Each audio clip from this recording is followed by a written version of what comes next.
林穗安跟着嗷呜继续往前走了一段路，果然看到一棵腐烂的树根旁边长了好几颗灵芝。上好的灵芝卖价可不低。哎，那这些灵芝是不是上好的灵芝？能卖多少钱呢？灵芝啊，最值钱的地方就是这些菌子粉，菌子粉越多，卖价越高。林穗安小心翼翼地拿着帕子将灵芝包好，等都弄好了，林穗安这才原路返回。两人才刚回到家门口，就看到周冬梅笑嘻嘻地从镇上回来。穗安又上山了。哎，冬梅婶子，今日到镇上适应得怎么样？镇上的生意不错，我就帮着打打下手。其实也没什么难的，周冬梅觉得比在家累死累活强多了，重点还有工钱。我特意在镇上买的，拿回去尝尝。这些给大牛吃吧，我前2日买的，家里还没吃完呢。就是特意给你买的，大牛也买了，你可不能不收下。最后林穗安还是将点心收了下来。婶子也累了一天了，回去歇着吧。林穗安和周冬梅告辞，到屋子里就见云娘和林穗宁正绣着东西。大姐，老远就听见你们的声音了。小宁，你愿不愿意绣一些东西出去卖？回来了。娘，你也累了吧？休息休息。我不累，安累。啊，大姐，你说的绣东西出去卖是什么意思啊？林穗安将舒康平的提议说了一遍，谁知才刚说完，云娘却反应激烈。不卖，不能卖。娘是说这些绣品不能拿出去卖吗？不能卖。娘，为什么不能卖呢？卖了钱能买好吃的。云娘一片茫然，也说不出个所以然来，只一个劲儿地说着不能卖。娘，卖了钱给你买漂亮衣裳、漂亮头钗，买好吃的。不能卖。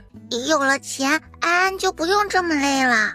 林穗安有些疑惑，绣娘绣出来的作品不就是拿到市面上售卖吗？为何云娘一直强调不能卖？安安有钱，娘不想卖，我们就不卖。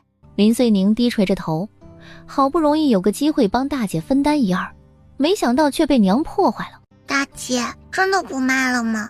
我们绣这么多东西，不就是拿出去卖的吗？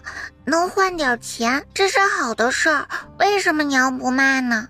娘说不能卖，自然是有原因的，只不过现在她病了，说不出这个原因。既然娘说不能卖，那就不卖了吧。总归家里现在又不差这些钱，你就好好的练习针法，以后总有机会的。林穗安吃了晚饭，最终还是想起了林之桃，他拿着篮子盛了一碗饭，带了一床被褥找了过去。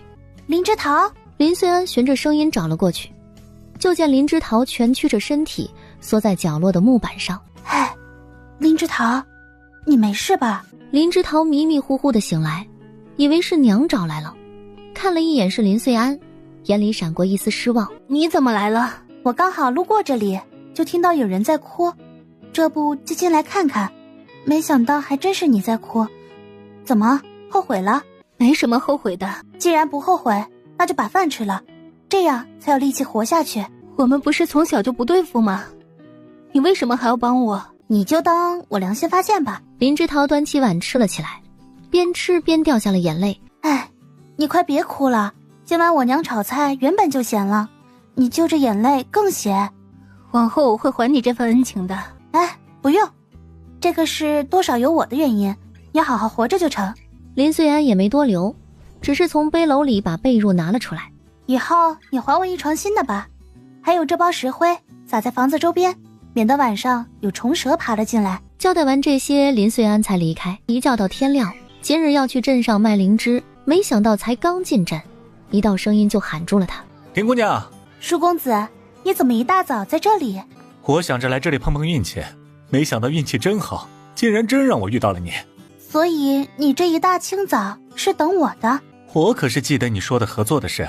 舒公子，可能要让你失望了，想来想去，这合作恐怕是不行。林姑娘怎地好好的变了卦？可是有什么其他难处，你尽管说，只要我能解决的，我一定尽力解决。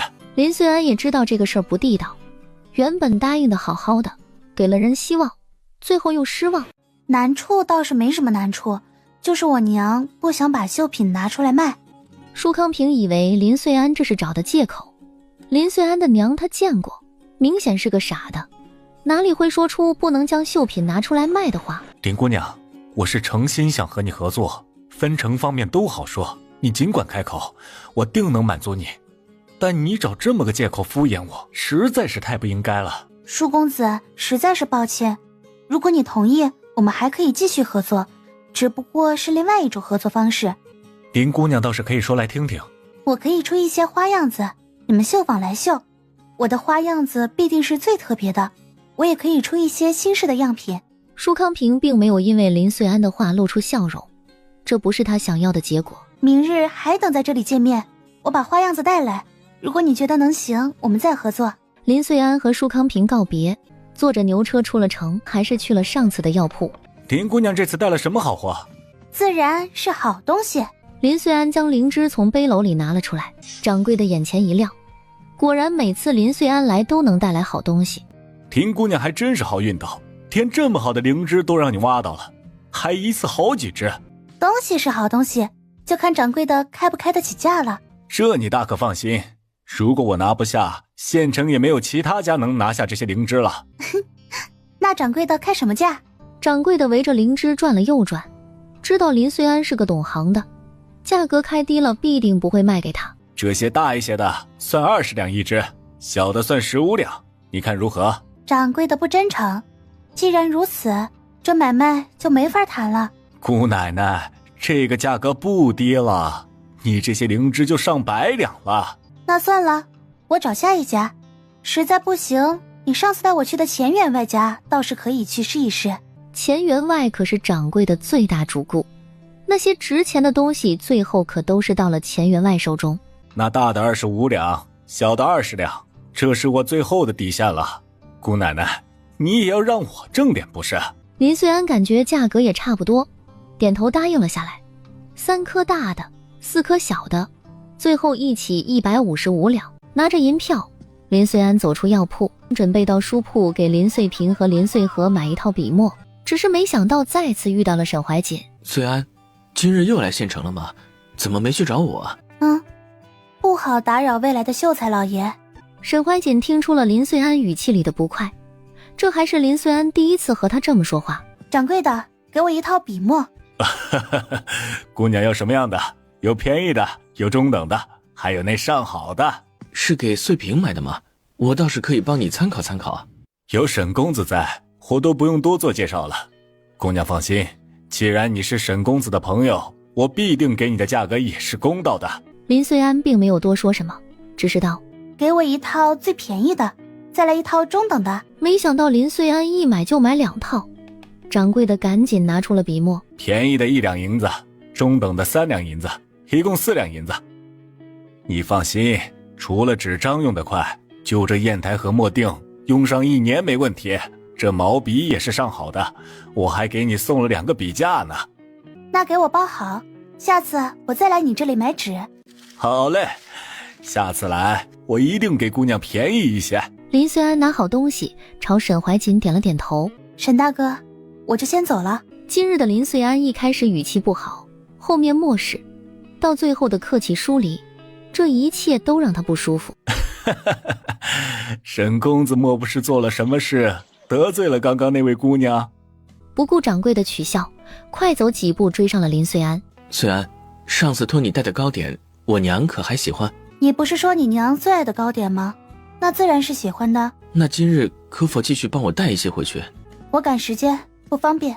林穗安，今日你这般态度，可是我得罪你了。沈大哥，男女授受不亲，之前是我不懂事了，往后我们还是要保持适当的距离。是我娘说了什么吗？我娘她……沈伯母并没有说什么，只是我们年纪也大了，保持距离是最基本的礼节。时间不早了，沈大哥，我就先走了。沈怀瑾最后默默地看着林穗安走远的背影。林穗安说的不错，男女授受不亲，确实不该走得太近了。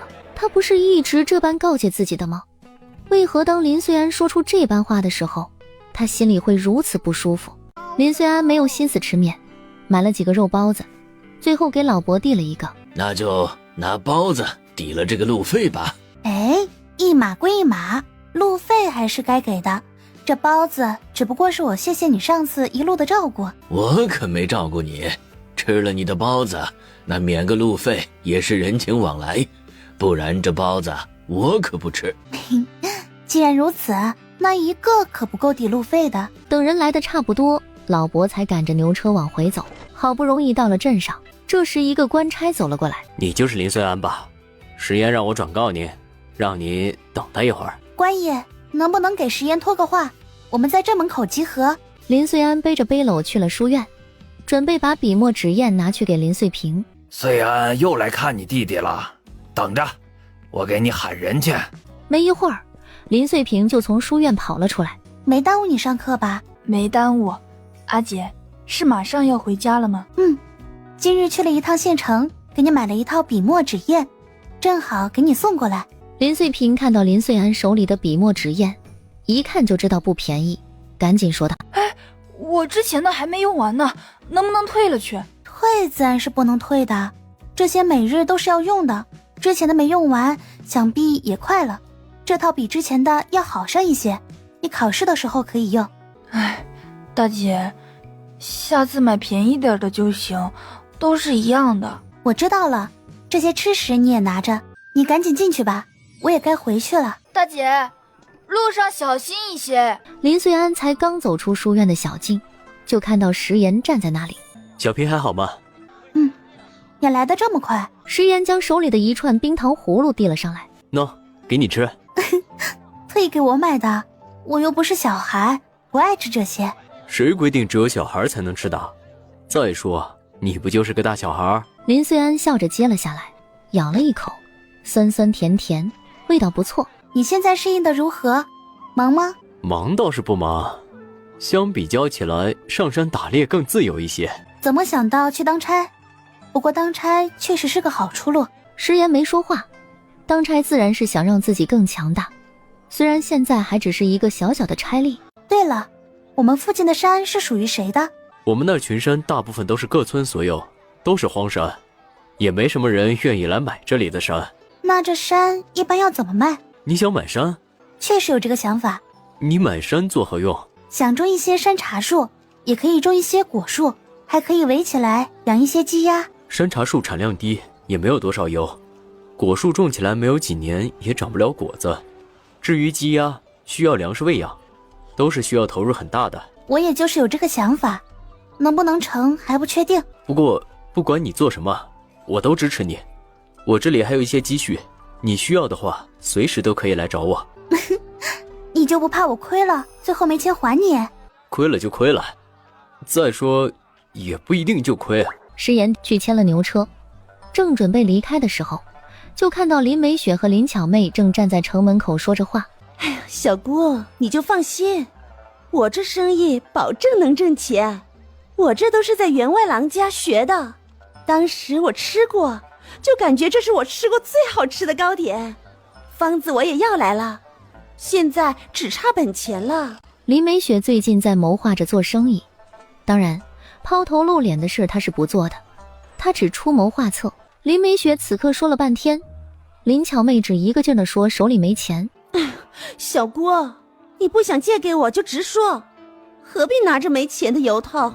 你们猪肉铺，别人不知道，我还能不清楚？每日营收都不错，几两银子怎么会没有？林巧妹也是有苦难言，最近段铁山花钱也是大手大脚，其他一些零零散散的，林巧妹还要应付王二。小雪，我真没钱，有钱我还能不借给你吗？不过听过一句话，这做生意并不是那么好做的，还是老老实实的把钱拿紧了。你说的什么糕点，姑且不论好不好吃，就听你说的这些东西，成本就高了，卖高了没人买，卖低了又亏本。我觉得你还是歇了这个心吧。小姑，有你这样泼冷水的吗？那是员外郎家特制的点心，既然员外郎家小姐都爱吃，平常人谁还会不喜欢？我还不是为了这个家好，没想到我才离开一段时间，家里就发生了翻天覆地的变化，现在吃饭都成了问题。我这也是为了挣点钱，补贴一下家用。林巧妹也叹了一口气。就在这时，看到林穗安坐在牛车上，正对着他露出笑容。后日你来找我，我给你拿银子。林穗安回到家，叫来敖屋，问了一下林之桃的情况。他今日倒是忙得很，一直收拾那破茅草屋，后面还上身挖了野菜。没人去找他？有几个姑娘倒是去看了一场笑话，被林之桃拿着棍子赶了出来。还有李正家的赵奶奶拿了一碗米过去。明日你抓着山鸡扔他屋前。林穗安一大早就去了李正家里。穗安，这么早过来？李正爷爷，我有些事想问你。我正好也有几句话和你说。李正爷爷，你要和我说什么？你不该怂恿之桃和林家断亲，那是他的亲生父母，也没做什么伤害他的事。你这般搅和，造成如今的局面，母女不是母女呀。李正爷爷，我并没有让林之桃断亲，林叔和林婶也有的是机会挽回这段感情。要说会造成如今的局面，都是他们自己造成的。女子在家从父，出嫁从夫，夫死从子，父母之命，媒妁之言。就算你李婶和林叔没给林之桃找一门合适的姻缘，也不该用如此激烈的手段反抗。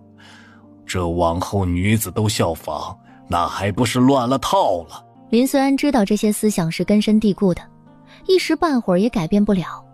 不过他既然见到了，也插手了，就没什么好后悔的。李正爷爷，我知道你是为了大局考虑，那你有没有想过，多少像林之桃这样的女子，最后嫁入夫家惨死的？前有我的堂姐林采莲，现在又有之桃，还不知道有多少这般的女子，就因为父母之命，断送了自己的一生。哎呀，谁不是这般过来的？都是这般过来的，就是正确的吗？女子的命也是命，不该成为别人的附属品。对于我自己做的事，我不后悔。李正见林穗安一点悔改的意思都没有，脸色也不好了起来。林穗安，我一直当你是个聪明的人，就不该说出这般话来。李正爷爷，有些事总要有人做，有些话也总要有人说。如果父母真心是为了子女好，谋划的婚姻我也不会插手，但是为了一些利益贱卖女儿，往后我看到了还是会插手的。到时候你就会成了村里的公敌，我也是为了你好。就在这时，赵奶奶走了出来，脸上还挂着眼泪。你个死老头子，你就是个老顽固，凭什么事事都要听你们男人的呀？如果不是因为你当初的强迫，我的秀儿怎么会年纪轻轻的就走了呀？我的秀儿，你好苦，摊上了这么个爹，都怪娘，是娘懦弱。都过去多久的事了，你还拿出来说什么？在我这里永远都过不去，再久也抹不去我心中的伤痛呀。林穗安有些懵，听着这意思，秀儿应该是李正和赵奶奶的女儿，只是这中间发生了什么，她倒是一点都不清楚。哭哭啼啼成何体统？赵奶奶，别哭了，注意眼睛。穗安呐，赵奶奶支持你，如果当初也有一个人能站出来，那该多好呀。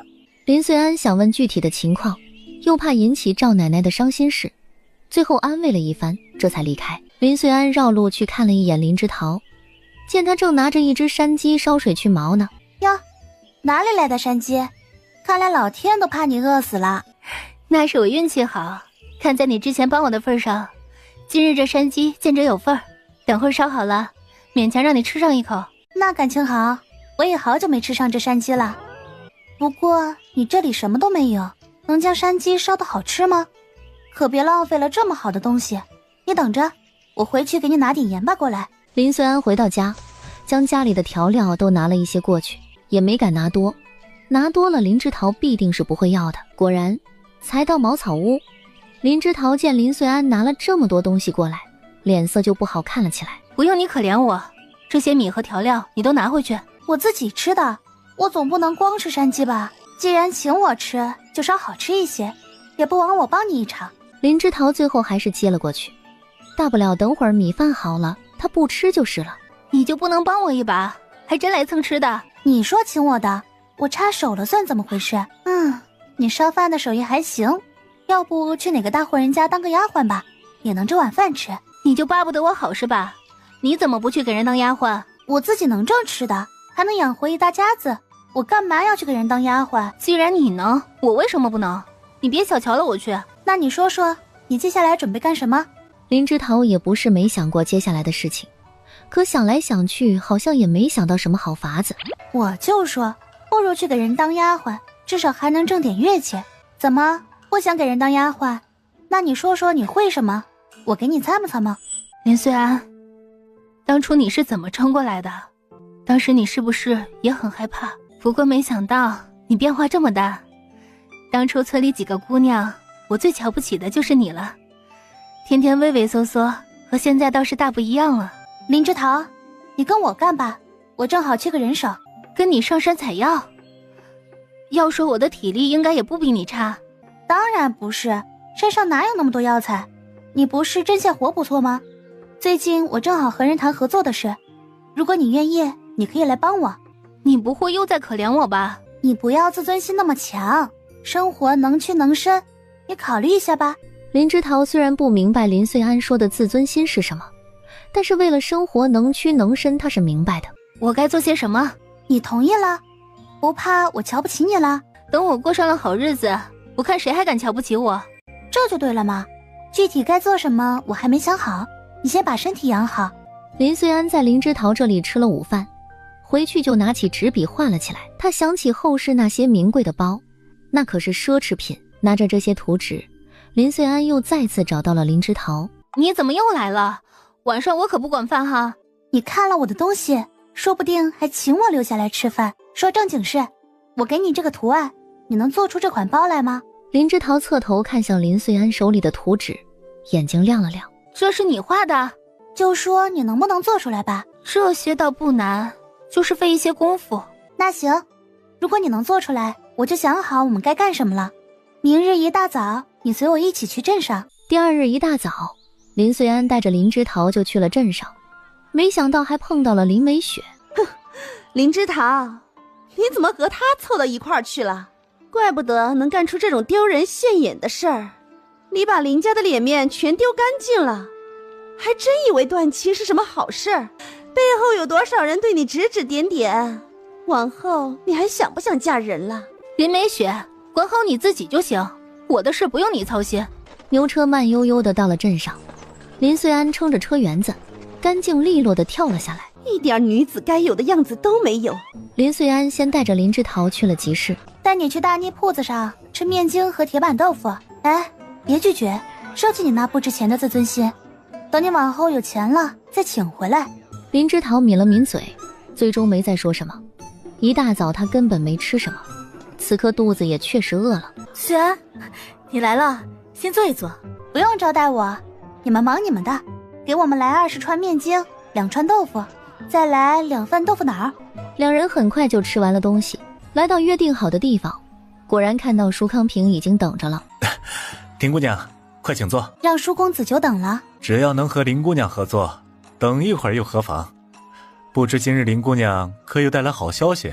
舒康平这般急切，林穗安更加知道芸娘绣工的特别，此刻更是不会让芸娘的绣工流落市面，要让舒公子失望了。不过或许会有另外一个惊喜，舒公子不妨看看再做决定。舒康平果然很失望，迫于面子，舒康平还是接过了林穗安手里的画纸。这个包怎么做？我们可以采用一些动物的皮毛，做出来的包包立体又好看。当然，这包不能量产，只能定制。舒康平转瞬想了很多，如果在绣工上追赶不上锦绣坊，另辟蹊径确实也是一种不错的办法。舒公子觉得这个合作如何？够不够惊喜？林姑娘果然秀外慧中，这个合作舒某很满意。舒某以茶代酒，敬你一杯，希望我们合作愉快。往后就由林之桃和你对接。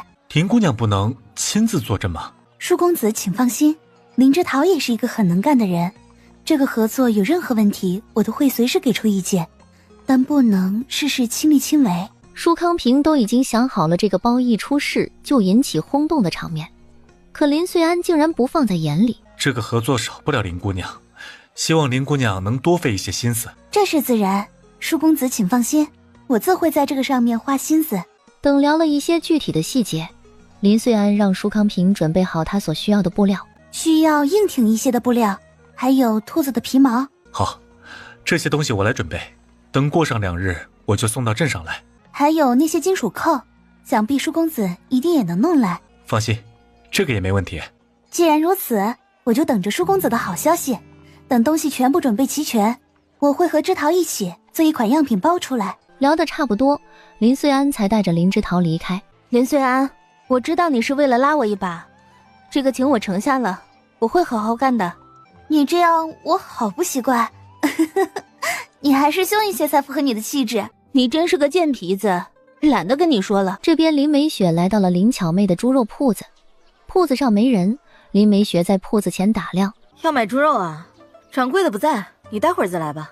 我是林巧妹的侄女儿，能告诉我这铺子的人去哪儿了吗？我也不知道人往哪里去了，只是让我帮忙照看一下。既然你是他侄女儿，正好，你来看铺子吧。林美雪站在猪肉铺前，走也不是，不走也不是，怎么小姑和小姑夫人都不在？给我来1斤五花肉。你待会儿再来吧。这铺子不是你的？不是，是我小姑的，我只是帮着看一会儿。既然你帮着看铺子，那你怎么不卖啊？赶紧的，我还有事赶着回去。林美雪没办法，拿着手指头捏起了那肥腻腻的猪肉。我要五花肉，你拿的明明是后腿肉啊！我只要1斤，你懂不懂？不卖了，你上别家买去吧。嘿，有你这么做生意的吗？就在这时，林巧妹慌慌张张地赶了过来。客官，别生气，我来砍，你要哪块啊？不买了，甩了甩手直接离开了。小姑，你钱准备好了吗？林巧妹刚被王二叫了去，王二请人吃饭，没银子才来找的她。钱，一个个都掉钱眼里了。小姑，我们不是说好的吗？你刚刚去哪儿了？我等你半天了，我小姑父呢？鬼知道他又上哪儿去了，天天不着家，铺子也不看。段铁山最近把猪一杀，人就不见了，以往还会帮着卖肉，现在倒好，全靠他一个人守铺子。哎呀，小姑消消气，生气了脸就不好看了。就在这时，林美雪眼尖的看到林巧妹脖子上一抹红痕。哎，小姑，你这里是被虫子咬了吗？啊，可能是的。林巧妹有些不自在，这是刚刚王二留下的印子，在她这里没拿到多少钱，故意留下的。我这里只有5两银子，你先拿去用吧。我觉得你这铺子倒是可以先别开，先租个摊位试试水。小姑，我们不是说好的吗？5两银子哪里够？我铺子都看好了。反正我只有这么多，你爱要不要？做生意要一步一步来，一口气哪里能吃成一个胖子啊？此刻的林美雪哪里能听得下去，她一心只想把林穗安比下去。5两就5两吧，其他的我自己再想办法。小姑，这钱算你投资的，回头挣了钱给你分红。林美雪拿着银子再次走到集市上，就看到豆腐铺前，林穗安此刻也在。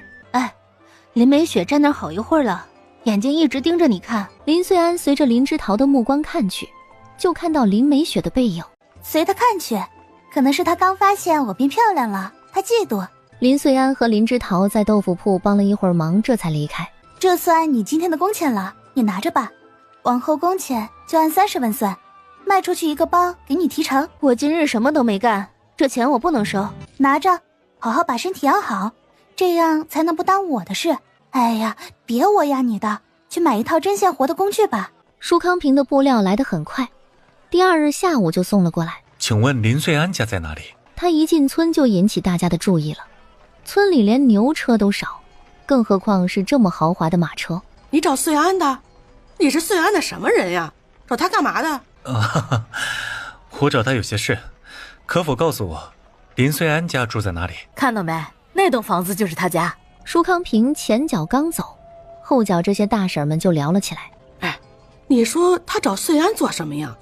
这马车看着可豪华的很啊，还有那车上满满的布料呢。哎，不会是来向穗安提亲的吧？嘿呦，那穗安可好福气喽，这身家呀，看着可不比那什么员外家低。没想到这事儿一会儿就传遍了整个双溪村，并且越传越离谱，连成亲的日子都已经有了。啊呜啊呜！林穗啊，有马车往这里来了。舒公子，你来的倒是挺快。为了这些东西多耽误了一些时间，不然上午就能来的。你看看这些料子合不合适？哇，合适，哪里会不合适？舒公子不愧是开成衣铺子的，选的料子既合适又漂亮。舒康平没有多留，把东西放下就走了。傍晚石岩带着石欢过来的时候，就听到了这样的消息。这是隔壁村的石岩吧？怎么还来找穗安呀？穗安这样可不行啊。谁说不是呢？这样脚踏两条船是要进猪笼的。哎，你们没去问问什么时候办酒呀？我看那男子走的时候马车都是空的，那些布匹啊估计都留了下来，这肯定呀是板上钉钉的事儿了。待会儿去讨个喜糖吃。要我说呀，这穗安呀就是命好，找了这么一个好人家，以后呀就是少奶奶的命喽。婶子，你们在说谁呢？谁要办酒啊？啊，你是穗安的朋友，你还不清楚吧？今天呀来了一辆豪华的马车，可带了不少好东西来呢。怕是穗安好事将近了吧？看着像是聘礼呢。莫须有的事，各位婶子还是不要乱说。哎呦，你这小伙子，怎么怪我们乱说呢？拿了那么多布料来，都是顶顶好的布料，这不是聘礼是做什么的？那男子看着可气派的很，一身贵气。石岩见大家说的有板有眼的，心里不免焦急了一些。可他昨日还见过林穗安，也没听他提起过。这种事还是要听当事人怎么说，免得坏了别人的名声。如果真有喜事，我相信穗安必定会昭告大家，如果没有，那就是没有的事。说完，石岩黑着脸赶着牛车走了。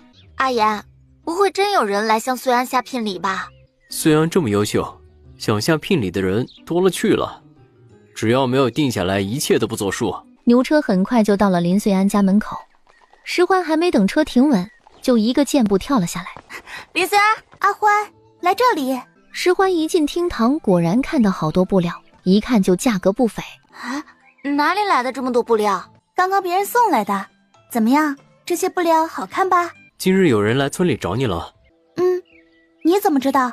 找你做什么的？和他有些合作。听到这里，石岩露出笑容，心里的石头也放了下来。哎呀，吓死阿言了！今日我们一进村，大家都说你要定亲了，人家是来向你下聘礼的。村里这帮人就是爱胡说八道，没影的事被他们说的有鼻子有眼的。你也不用脑子想想，我要真定亲，必然不会悄无声息啊。再说，我暂时没打算定亲，这话我又不是才说。林穗安打算等满18岁以后再考虑要不要成婚的事，毕竟这具身体的年龄才15岁。你又准备做什么生意啊？我准备做一些包来卖。那些料子拿来做包多可惜啊，不过肯定漂亮。到时候我送你一个。啊，真的？那我就不客气了。第一个包做出来前，林穗安准备和林之桃一起动手，等以后走上正路，林穗安只要把握一些细节方面就够了。经过几人几日的努力，第一个成品包包终于完成了。哇，真漂亮！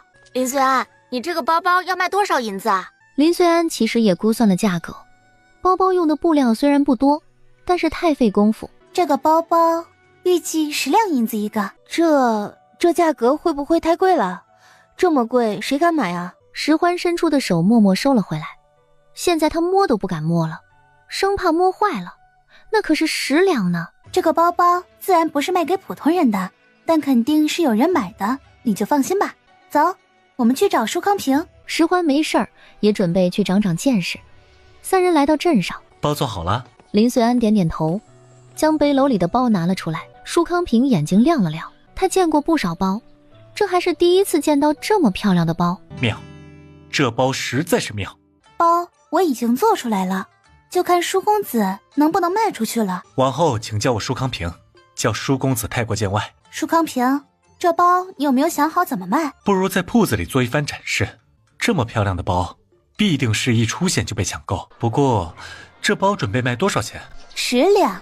舒康平倒是没有多少惊讶，他觉得这包值得这个价钱。价钱虽然高了一些，倒也是还在接受的范围。最近可有谁家举办宴席？过几日就是县太爷女儿的生辰宴，到时候县城有头有脸的人家都会出席。既然如此，那日县太爷家的小姐必定是全场最瞩目的。如果这包出现在县太爷家小姐的手上，那必定引起关注。不知你可有路子？这个我想想法子，倒是可以办到。县太爷家的刘小姐偶尔也是会到成衣铺子看衣裳，这次生辰宴就在她铺子挑了2套成衣，到时候取衣服的时候，只要把这包拿出来亮一亮相，必定能引起刘小姐的瞩目。既然如此，这个事情就交给你了。这包一出，必定轰动整个青石县。你好好筹划筹划，我们接下来准备第2只包包。林穗安和林之桃又开始做第2只包包，而舒康平也开始了他的卖包之旅。小姐，书都出来了，不如我们去前面的玲珑绣庄歇歇脚，正好去把他们准备的衣裳取来。去看看他们家的衣裳怎么还没送进府。他们掌柜的说给小姐准备了惊喜，所以耽搁了点时间。听到惊喜，刘真静不以为意，不过既然出都出来了，也不差这点时间。刘大小姐光临，真是蓬荜生辉，快到楼上雅阁坐下。给小姐准备的衣裳可准备好了，还要小姐亲自上门来拿，你也是够胆大的。哎呀，都怪我，只顾着给小姐准备惊喜，把时间忘记了。小姐等下看了我准备的惊喜，必定会原谅我的。我倒要看看你准备了什么惊喜。刘真静确实被舒康平引起了一丝好奇心，要说衣裳也不差，但也没有出众的让人眼前一亮。这就是你说的惊喜？也不过如此。自然不是。然后他拍了拍手，一个秀女拿着托盘将包包送了上来。刘真静眼前一亮，一眼就被眼前的包包吸引了。这款包包采用兔子皮做成，手感顺滑而又有分量，点缀了冬天的兔子绒毛，那是最好的绒毛，显得高贵又不失活泼。这包确实是个惊喜，是府城那边的新款式。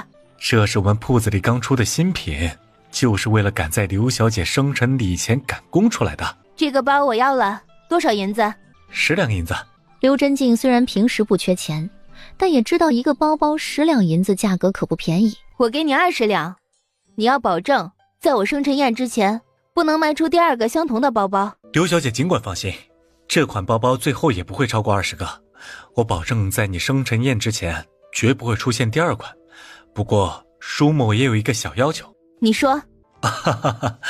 就是希望刘小姐能帮我们宣传宣传，在别人问起来的时候说一说我们绣坊的名字。这算不得什么过分的要求。刘真静点头答应了下来。送走刘真静，舒康平难掩激动，他已经迫不及待想和林穗安分享这个好消息。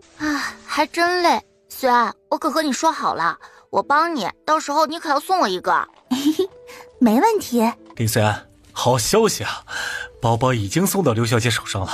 舒康平将事情的经过说了一遍，林穗安很满意，事情进展的比他预想的还要顺利。这般进展是不是太过慢了一些？不如我们到县城，我有绣娘团队，这2款包包先做一些出来。舒康平，我正准备和你说这个事情，我想把做包的事情放在我们村里做。我们村里这些人都有自己的拿手本事，不过这刺绣方面倒是需要你再安排2个修工了得的过来。你放心，我全程监督，有不好的包绝不会流落到市场上面。我们求精不求多，只要你答应我这个要求，分成方面我们都能好说。2人还没有谈论过分成的事，索性今天一并说好了。所谓亲兄弟明算账，自然是要说清楚才好。包包就以你们的名义出售，面料这些也全靠你们提供，人工设计方面我们来负责，我们5-5分成，你看可好？你6我4，这些人工的费用也将花费不少钱。既然如此，林穗安也答应了下来。他拿出事先准备好的契约，舒康平看着上面的合约期1年，皱了皱眉。为何还有时间限制？穗安，这合约我看不签也罢。你放心，这契约是相互制约的，如果你有需要补充的，现在也可以补充。至于你说的1年之约，到了1年之后我们合作愉快，自然是可以继续签约的。我看不如把这1年之约改成3年。你我既然合作，必定是奔着长期合作的。林穗安想了想，也觉得可行，随即改了时间，双方签了字，换了押。林穗安准备张罗村子里的绣工，而舒康平也重新回到了镇上。李正爷爷，我准备在村里找一些心灵手巧的姑娘婶子帮我做包，工钱每天日结，要求只有一个，干活细致，手脚灵活。要多少人？做几天？你做包干什么用？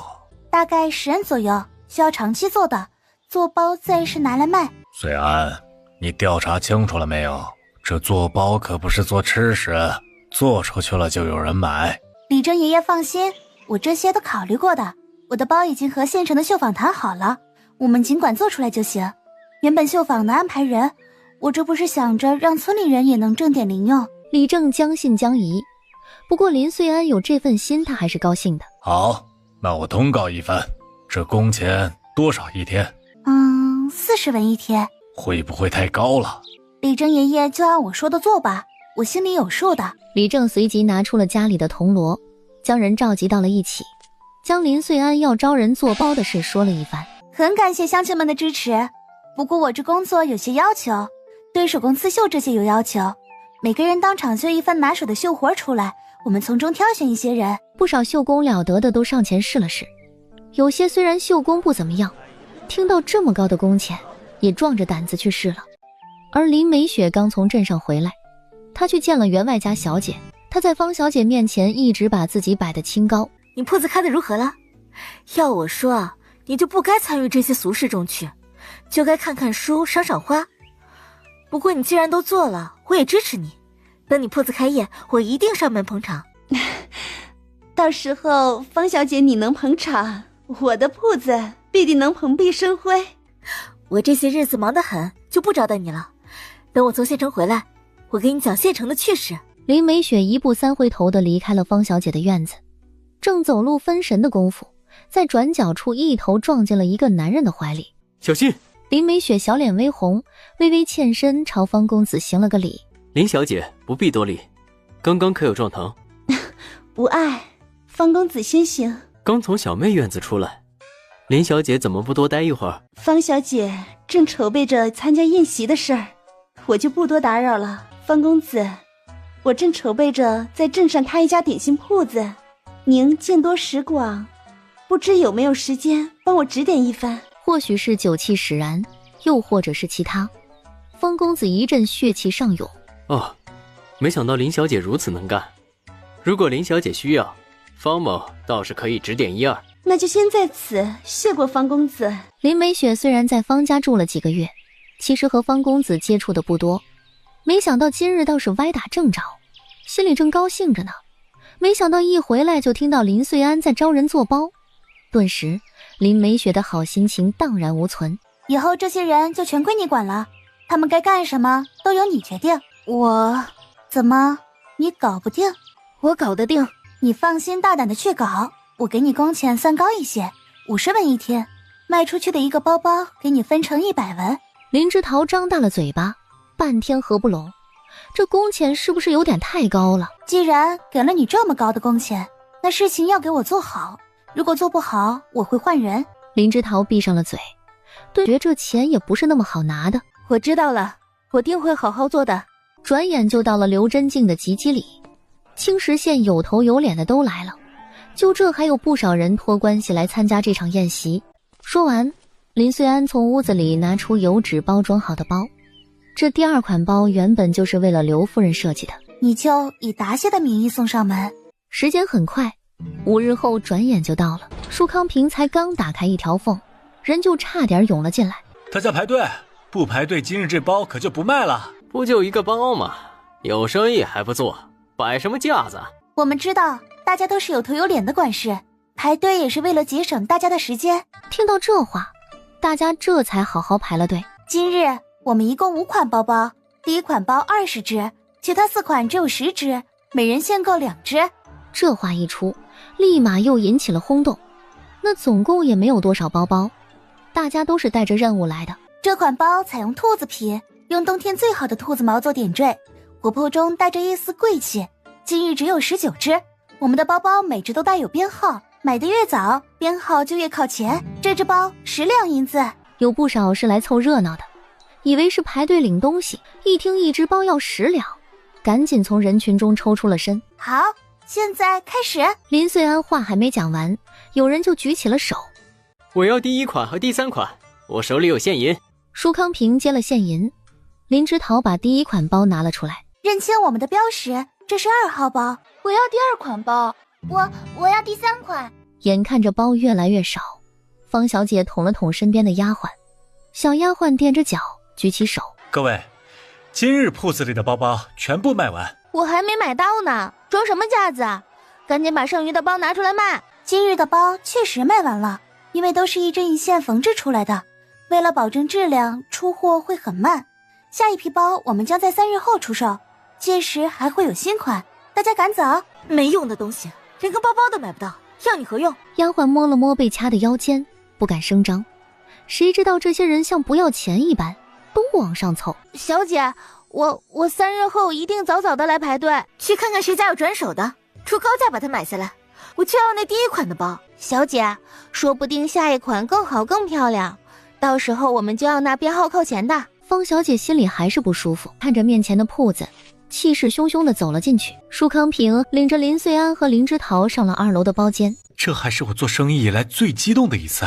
穗安，你是这次的大功臣。林之桃现在还有一些踩在云端的感觉，直到看到舒康平拿出钱袋子，还没有一点真实感。穗安，这是今日的收入，按照6-4分成，你分366两，我得244两。那我们准备接下来3天后的包包。这几日我也到你们那里去帮忙。我们那儿可没有住处。我每天到镇上住就行。就在这时，下面有吵闹声响起。我出高价，我还不相信有钱还买不到东西。林穗安和舒康平对视了一眼，起身往楼下走去，就看到方雪兰正将白花花的银锭子拍在柜面上。哟，东家，这位小姐要买包，可是无论我怎么解释都没用啊。我要一只第1款的包，你只管开价。这位姑娘，我们店里的包都是限量销售的，第1款已经全卖了，往后大概率也是不会再生产。如果姑娘喜欢我们店里的包，3日后可以早点来排队。我今日就想要，我一大早就来排队了。那实在是抱歉了。方雪兰见林穗安油盐不进，又从口袋里拿出一沓银票。我出高价。林穗安看着方雪兰手里的银票，还真有些心动了。可惜今日手上还真没有多余的包包了。我也很想卖姑娘一只，可惜店里一只都不剩，我们也无能为力。姑娘不妨3日后早点来，有一款新品和姑娘很合适，你看了必定会喜欢的。真的？那能不能给我预留着？实在是抱歉，这个我们实在是没有办法。这还不是你们说了算？放心，我出高价。林穗安交代过舒康平，往后刘夫人的包都需要排队购买，林穗安又怎么可能为方雪兰破例？实在是抱歉，我们无能为力，姑娘可以早点来。最终方雪兰失望地离开了玲珑绣庄。事情都解决了，林穗安带着林之桃准备回双溪村。怎么这些钱就把你吓到了？算清楚你该拿多少钱买？6两。林之桃脱口而出，说完又觉得自己出口太快了，仿佛惦记着这些银子似的。林穗安，这钱挣的也太容易了，我拿着好好存着，到时候在村里买块地建个房子，那破茅草屋终究是住不了人。林之桃拿着银子，眼眶微热，不知该说什么，最终只说了一句：我会好好干的。刚进入城门口，就看到前面有个熟悉的身影，正是食言。今日进展可顺利？不错，包都卖完了，回去我再找你。方雪兰掀开车帘子，等着进入镇上，就看到舒康平和林穗安。你去打听打听，玲珑绣庄的2位主事人怎么进了镇上。丫鬟随即下了马车，她笑着朝食言走去，从手里拿了个钱袋子。君爷，我是方家的丫鬟，向你打听点事儿。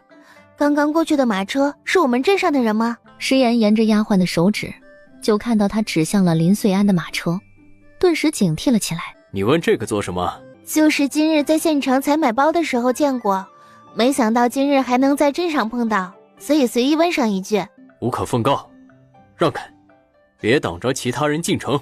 丫鬟在县城夹着尾巴做人，但在镇上还是不怕的。我可是方家的丫鬟，后面的马车坐的就是我们方家的大小姐，刚参加完县令府上的宴席回来，你想清楚了再说话。不要妨碍公务，否则别怪我不客气。姑娘，大家都在等着呢。你说的那人，我们也不认识啊。丫鬟没办法，只能转身走到方雪兰跟前。小姐，那人什么都不说。虽然食言没说，但方雪兰也能猜到两人是认识的，就是没想到玲珑绣庄的人是青田镇的人。你得罪方家小姐干嘛？方家在镇上权力可不小，连庭长都要卖他们几分薄米。你这性子早晚要吃亏。今日也是林美雪铺子开业的日子，因为有方家公子的助力，开业第一天倒是热闹得很。哎呀，雪儿，今日第一天就有5两银子进账，照这样下去，不出几日，这成本就回来了。娘，往后你就等着数钱吧。这往后有钱了，就在镇上买一栋房子，也不用来回跑了。林美雪也觉得在镇上买套房子指日可待，全然忘记了今日这5两银子有大半是方家公子和朋友贡献的。林穗安那些包怕是卖不出去。石欢一见林穗安回来，赶紧迎了上去。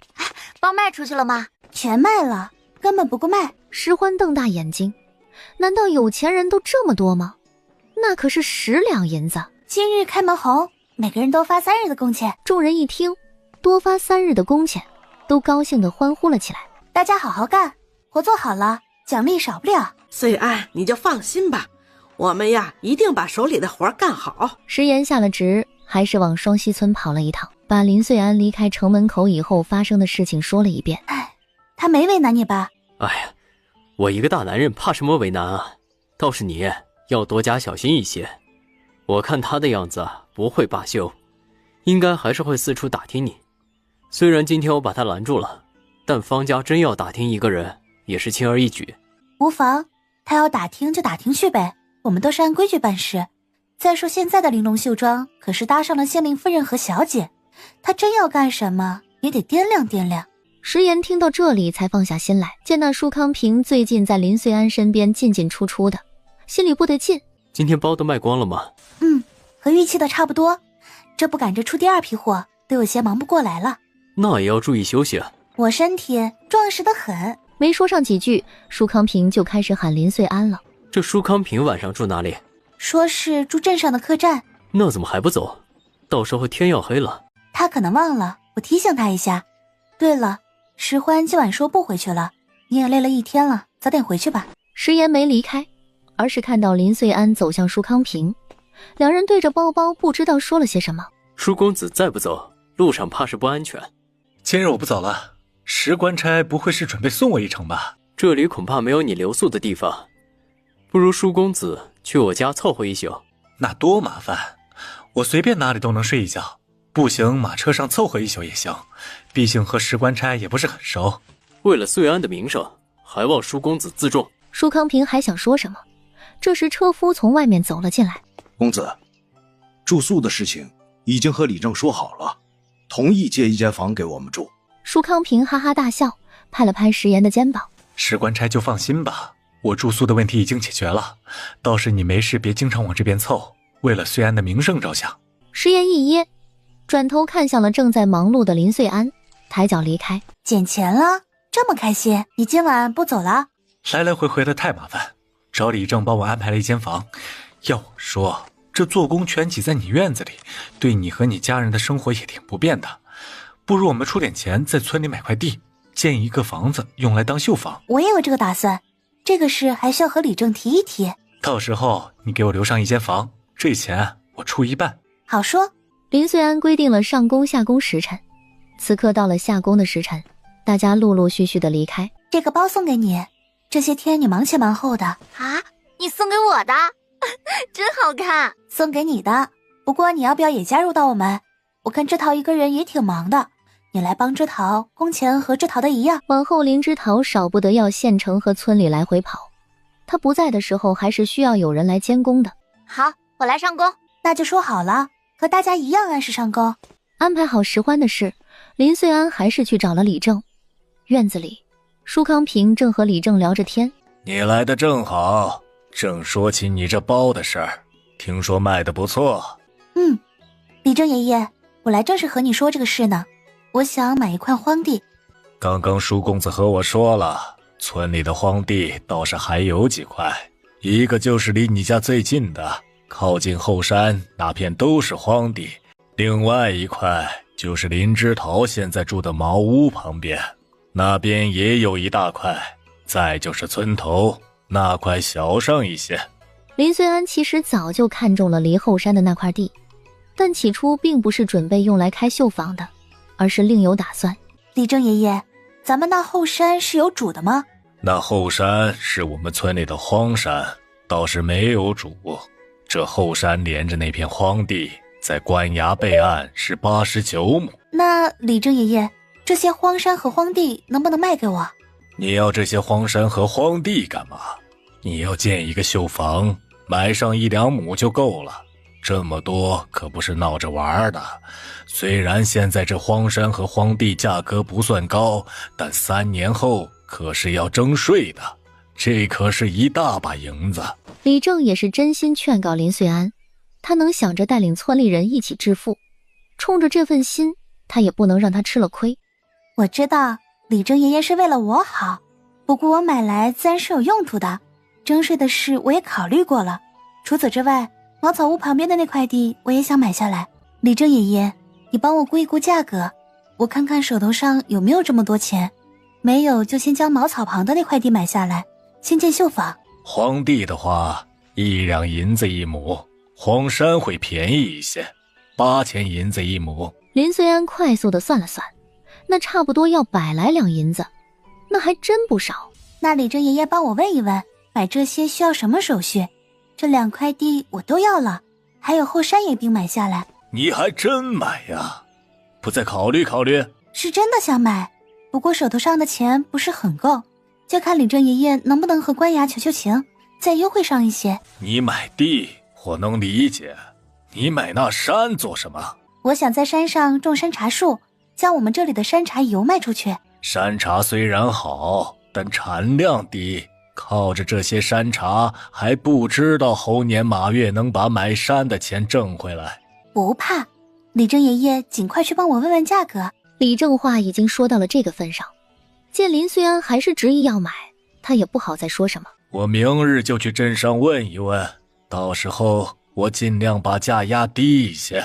林随安谢过李正，往外走的时候，正好看到舒康平站在角落听墙角。你站在这里干什么？林随安，我们的包包卖得这么好，你就不能专心卖包吗？买那山种什么山茶油，哪里有卖包来钱快？种山茶油也不耽误我卖包，我原本就和你说过的，等事情走上了正轨，我就不会多加插手。舒康平原本以为林随安经过今日包包的大卖这件事儿会改变主意，这才短短几日就挣这么多，上哪里去找这么好挣钱的路子？难不成你也认为商人是下等的？当然不是，在我这里没有地位区分，都是凭自己的本事挣钱。那你为何还要辛辛苦苦去种田？我还想着我们一起将我们的包包卖到京城去，以后作为宫中御用之品。我相信凭着你也能将这个事情做好的。林随安忙着做包，而林美雪的铺子也照常营业。方雪兰也终于有了时间来林美雪的铺子逛一逛了。你这铺子装饰的倒不错。哎呀，雪兰，你终于有时间来光顾我的铺子了。娘，这是方小姐，赶紧把我们铺子里的点心都上一些。刘氏一听是方小姐，态度殷勤了不少，然后亲自端到了方雪兰面前。不过也凑巧，上次回来在城门口还碰到了这家店的东家。你说这家店的东家不会真的是我们镇上的人吧？林美雪再次想到了林随安，不过这个念头一冒起来，又被他按了下去。不可能是林随安的，是谁也不能是林随安。一个包卖多少钱？10两银子一个。别说你觉得贵了，我也觉得贵。不过人家的包就值这个价。林美雪无话可说了，顿时觉得自己昨日挣的5两银子不香了。等我把包买来，拿给你看。方雪兰也还算大方，结算了银两，这才离开。哎，和方小姐说什么啦？娘，你说林随安的包会不会卖得很好？多好，那种给钱也买不到的好，怎么可能？就凭他做了个铁板豆腐和面筋，算他凑巧，怎么可能做包也能做得那么大？可是他召集了村里那么多人干活，那工钱可是实打实的要付出去的。如果生意不好，如何能养得起这么多人？不可能的事儿，他就在那儿扯大旗做虎皮吧。转眼就到了3日后，因为有第一次的铺垫，这次来的人比之前还要多。那是刘夫人身边的小厮。林穗安会意，等那小厮一举手，林穗安就问道：你要什么包？最新的2款包包我都要了。这会儿方雪兰也已经来了，她站在丫鬟旁边，将刚刚的一幕收入眼底。我要那个最新款的。你要哪款包？要第6款和第4款包。事情进展得很顺利，60个包包很快就卖光了。今日的包包到此结束，下次售卖日期会提前贴通告出来，届时欢迎大家选购。林穗安这边才刚说完话，旁边就开始有人叫卖。刚到手的包包转卖，15两银子一个。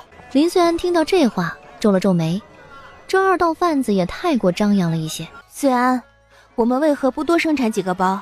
根本不愁卖，做出来就能多挣钱。物以稀为贵，再等等吧。等真正做出了名声，就可以开始下沉市场了。林穗安，沈大哥，你怎么来了？没想到最近传得很火的玲珑包包是你同村的，那赶紧看看能不能让他卖个包给我，这样回去我也能和我妹妹邀功。沈怀瑾没说话，而是有些诧异地看着林穗安。今日林穗安的这番表现，他都看在了眼里。穗安，你朋友，进来坐吧。正好，我们也看看有没有合适的东西。最后还是舒康平把人引到了2楼包间，还上了茶和点心。林姑娘，没想到又和你见面了。我叫季文德，没想到这些包包是你在卖。我妹妹这几天可没少在我耳边嘀咕，心心念念就想买一个你们铺子里的包。不知林姑娘能不能看在怀瑾的面子上，给我一个特例，卖我一个包，让我回去也能哄我妹妹开心。季公子，这个特例恐怕是给不了。沈怀瑾跟着抬头看向了林穗安，所以他一点面子都没有吗？只不过是买个包而已。我们铺子里的包都是限量销售的，今日所有的包包都已经卖光了。早就听说这包一包难求，今日算是见识到了，是我冒昧了。下次有新品，我提前给你递消息。那实在是太好了。几人又说了一些其他的，沈怀瑾倒是全程没怎么说话。时辰也不早了，我和枝桃还要赶回双溪村。是我们占用了你的时间，我们也该告辞了。舒康平最近要忙着绣庄的事儿，也不准备去双溪村，而是让马车送林穗安和林枝桃回村。我能搭个便车吗？沈大哥是要回去，好久没回去了，也到了该回去看看的时候了。你在帮玲珑绣庄做工？我和玲珑绣庄是合作的关系。到双溪村的时候，时辰不算早了。沈怀瑾目送林穗安的马车离开，这才迈步往家的方向走去。怎么还惦记着沈怀瑾？我现在哪里能配得上沈大哥？你怎么配不上他？你要对自己有自信。你现在可是管理着整个玲珑包包的做工，这样否定自己可不行哦。这是2码事，在我看来就是1码事。再说上次的事都过去了，说到底贞洁都只是男人用来约束女人的手段，怎么没听到哪个男人守贞洁的？我们女人犯不着为了什么鬼贞洁否定自己，更不能因为这个罔顾生命。多少女人因为贞操的事最后走上绝路的，林穗安可不希望林枝桃心里一直放着这件事儿。那种事就当是被狗咬了，不是多大不了的事，不必把别人的看法看得那么重。你真的不觉得我已经不干净了吗？林枝桃下意识地问道。林穗安特意靠近了一点，在他身上闻了闻。我闻着挺干净的，还挺香，哪里不干净？林穗安，我在和你说正经的。我也在和你说正经的。你可以不嫁人，但不是因为觉得自己不干净了才不嫁人。整个事情当中啊，最该受到惩罚的是二狗子，而不是你因为这一件事一辈子走不出来。往后你就抬头挺胸，喜欢沈怀瑾就去追，你配得上任何人。真的吗？当然是真的。你不喜欢沈大哥吗？我对男人不感兴趣，我最喜欢的还是银子，男人只会影响我挣钱的速度。我也对男人不感兴趣，我现在喜欢的也是银子。说什么呢？笑得这么开心。石欢的声音从车帘外面传来，原来马车已经停在了家门口。我告诉你，这是我和枝桃的秘密。林穗安，我还是不是你的好朋友了？你变心可真快。三人闹了一阵儿，这时李正的声音响起：穗安，我正找你呢。李正爷爷，是不是有好消息告诉我呀？确实有好消息，是荒地的事谈下来了吗？我特意去问了一下，茅草旁的荒地备案有9亩，1两银子1亩，后山的荒山就是上次说的89亩，价格我也给你压了下来。如果你全要买的话，荒山按7000，荒地按9000，免3年的杂税。没想到李正还真把价格打下来了，这样算下来可省了不少钱。李正爷爷，我自然是要的，你等我一下。随即林穗安朝林之桃喊了一声：之桃，你过来一下。林之桃以为林穗安叫自己什么事儿呢，他快步走了过来。怎么了？你现在住的旁边有一些荒地，我准备买下来建修房。我是想问你，你要不要买上1亩建个房子，总好过住茅草屋强。再说这茅草屋总归是不够安全。林之桃瞪大眼睛，他没想过自己买地建房。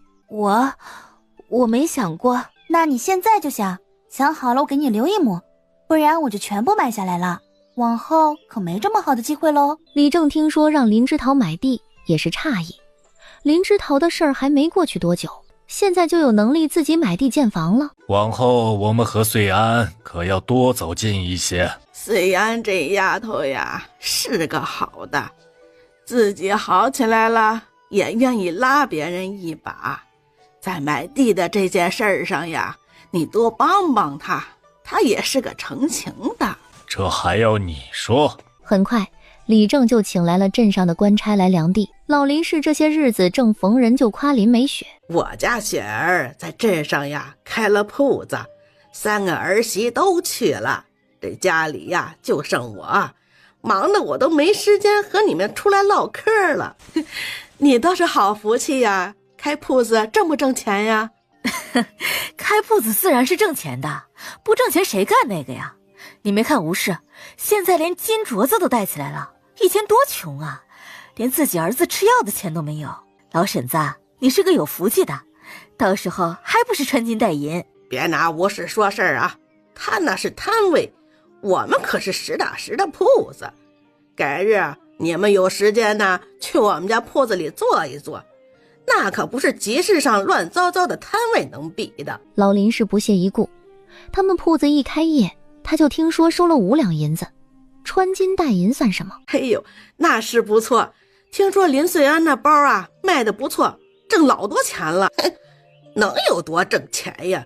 谁会花钱买包呢？2块破布头一缝就是一个包了，还花那钱？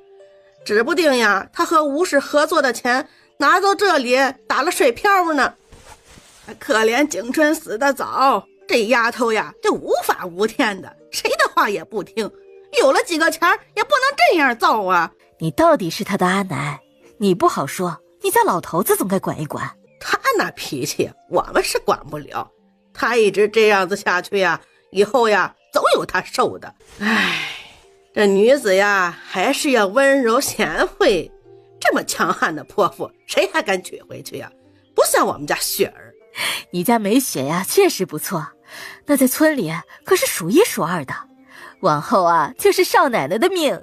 就在这时，几人看到李正领着几个官差从外面走了进来。哎，这是发生什么事了呀？哎，李正啊，官差到这里是做什么的？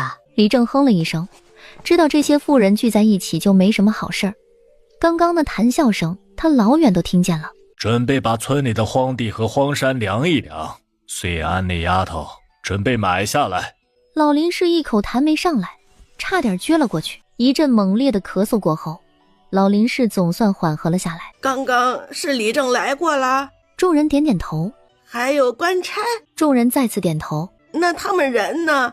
哦，带着人量荒地去了。老林氏这才知道，刚刚的事是真实发生的。荒地？谁要买荒地呀？几人你看看我，我看看你，觉得老林氏不是耳背了就是中邪了。刚刚发生的事他问了一遍又一遍。林穗安要买荒地，不仅要买荒地，他屋子后面的荒山也准备买下来。老林氏好不容易缓了过来，此刻再也顾不了那么多，撒开脚丫子就往回跑。小兔崽子，赶紧去把你爷还有你二叔他们喊回来。林根生正玩得起劲，看着老林氏那铁青的脸，撒腿就跑去喊人了。你火急火燎的把我们叫回来干嘛呀？娘可是有不舒服。你赶紧去找林思源，她这丫头竟然不声不响的这买荒山。你去找李正，这家不分了。